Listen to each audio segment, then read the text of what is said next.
Les 12 travaux, un jeu de 2 à 4 joueurs et qui dure entre 30 minutes et 1 heure. Le but du jeu, c'est les joueurs vont chercher à se couvrir de points de renommée durant le jeu et d'obtenir des lauriers en fin de partie. Au niveau installation, il y a un plateau, des tuiles, dont pour Apollon, que l'on va placer à côté, des tuiles dont pour Athéna, des marqueurs que l'on va placer sur la piste d'Apollon, sur la piste d'Hermès, sur la piste des travaux et sur la piste d'Athéna, ainsi que 12 travaux. On va tirer les 8 premiers aléatoirement et les 4 autres pour les derniers tours. Il y a une petite aide et 64 cartes. Les cartes, il y a 36 cartes actions qui sont composées de cartes avec de la ruse, de la force et de la dextérité, ainsi que des dieux. Il y a 12 cartes équipements, d'équipements différents, de 4 équipements différents, et des cartes quêtes. Comment va se dérouler le jeu? Au début du tour, au début du jeu, chaque joueur aura une carte. Le premier joueur va retourner 5 cartes que tout le monde va voir. Il va en choisir une. Le deuxième joueur va en choisir une. Le troisième, tous les joueurs vont en choisir une. Et s'il en reste, le premier joueur va continuer à en choisir. Et ainsi de suite. Après, le deuxième joueur va retourner 5 cartes aussi. Il va procéder de la même manière, en choisir une. Et à la fin, quand tous les joueurs auront fait ça, chaque joueur aura donc pioché 5 cartes. Donc aura 6 cartes en main. Après, on va regarder celui qui est le plus avancé sur la piste d'Hermès, qui est le dieu de la rapidité. Celui-là va jouer des cartes pour ce travail qui correspond au jour. Le jeu va se dérouler en 6 tours. Durant le premier tour, on va accomplir ces 2 travaux. Le deuxième, c'est 2, le troisième, c'est 2, le quatrième, c'est 2, le cinquième et le sixième. Et au bout des 6 tours, la partie sera finie. Chaque tour est composé de 3 phases, donc. Une phase de draft ouvert. Une fois que tout le monde a ses cartes, il y a une deuxième phase où tout le monde va jouer pour le jour. Après, tout le monde va jouer pour la nuit. Et après, le tour est fini. Alors là, justement, le joueur le plus avancé va pouvoir jouer jusqu'à un certain nombre de cartes qui correspond en fait à sa capacité par rapport à Hermès, le dieu de la rapidité. Là, donc au début, il est là, il ne pourra jouer que 2 cartes maximum. Il n'est pas obligé de les jouer. Donc imaginons justement qu'il les joue. Il va choisir ces 2 cartes. Là, on voit que pour ce travail, pour la ceinture d'Hippolyte, il faut de la ruse. Donc là, j'ai mes 2 ruses. Je joue ces 2 cartes, ça me permet de réussir mon travail. Donc sur la piste des travaux, je monte de +1. Après, on voit qu'il y a des dieux. Chaque dieu a des capacités. Apollon, lui, c'est le dieu de la journée. Si jamais on le joue le jour, ce qui est le cas là, eh bien on monterait de +1 sur la piste d'Apollon, par carte Apollon jouée. Là, Hermès, lui, dès qu'on joue de Hermès, on monte de +1. Imaginons que j'aurais très bien pu jouer ça aussi. Là, j'aurais réussi mon travail, j'aurais monté sur la piste d'Apollon. Alors, Athéna, elle, sa particularité, c'est l'inverse d'Apollon, c'est-à-dire que on monte sur la piste d'Hermès, mais simplement si on le joue pour le travail de nuit.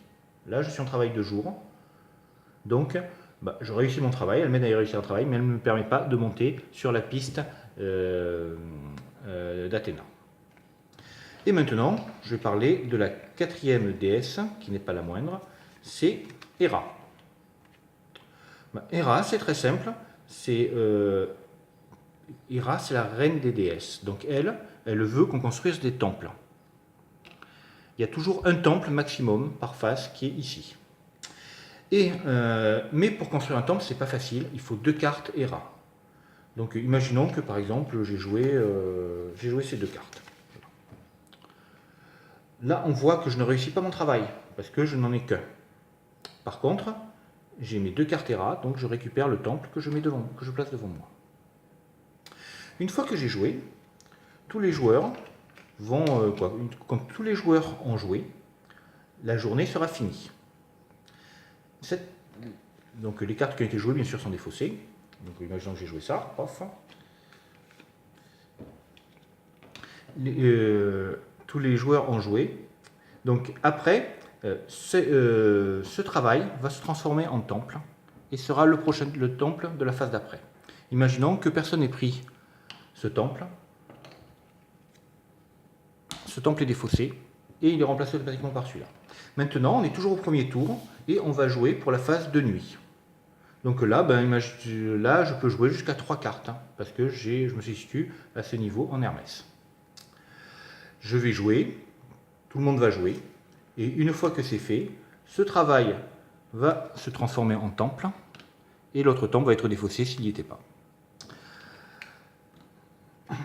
Là, maintenant, on va se retrouver à la phase de la fin de nuit, on va se rentrer sur Athènes, et à Athènes, on peut garder un certain nombre de cartes en main, en fonction de notre capacité d'Athéna. Donc imaginons que je me situe là, je ne pourrais garder que 2 cartes en main. Si j'en ai 4, je dois m'en défausser. Si j'étais là, je pourrais garder jusqu'à 3 cartes en main, et ainsi de suite. Alors là, justement, à quoi ça sert de monter sur les pistes? Alors on voit que Apollon, dès qu'on arrive ici, le premier qui va arriver ici, va pouvoir prendre la première tuile. Le second, lui, n'aura que celle-là. Moins de points. Pareil, donc ça ce sont des points directs, et là, après, ce sont des cartes, des tuiles qui ont été tirées aléatoirement, qui donnent des avantages ou des bonus. Sur la piste d'Athéna, Athéna permet de garder donc plus de cartes en main à la fin du tour, et permet aussi, il y a des endroits où on libère des objectifs, qui sont tirés aléatoirement, en début de partie. Et des objectifs. Hermès, on voit que c'est une question de rapidité. Ça permet de jouer avant les autres, donc potentiellement de prendre les temples avant les autres, parce qu'il n'y a qu'un temple.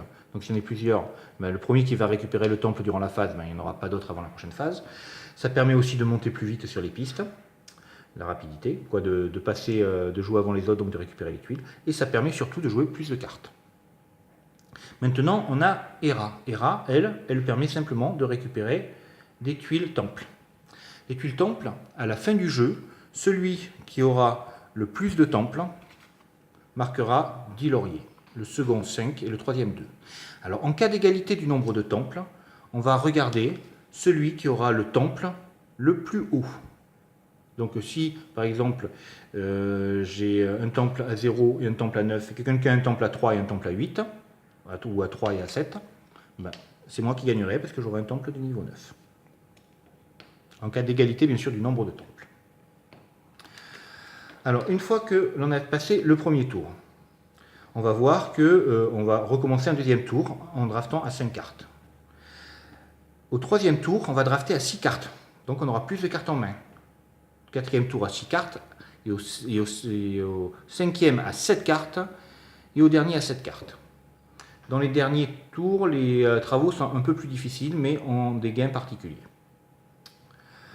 À la fin de la partie, on va avoir un certain nombre de travaux qui vont donner des points de laurier que l'on va rajouter. On aura des objectifs qui vont rapporter des lauriers et qu'on va rajouter aux points de renommée que l'on aura eu durant le jeu. Alors maintenant, je vous ai parlé des cartes actions. Il existe aussi des cartes équipements, comme je disais. Alors les équipements, c'est très simple. Il suffit de poser des équipements différents. Plus on pose d'équipements différents, plus on marque de points. Si je pose par exemple 3 équipements différents, je marque 4 points de renommée que je récupère. Des fois, il y a des équipements où il y a juste une carte équipement, et des fois, il y a des équipements qui ont des avantages, qui permettent par exemple de monter sur les dieux en combinaison, ou qui permettent d'aider à faire les actions, les travaux. Dernier style de carte, il existe des cartes quêtes. Alors c'est pareil, ce sont des cartes que l'on joue en même temps en fonction du nombre de cartes que l'on peut jouer, parce que ça prend une place de carte.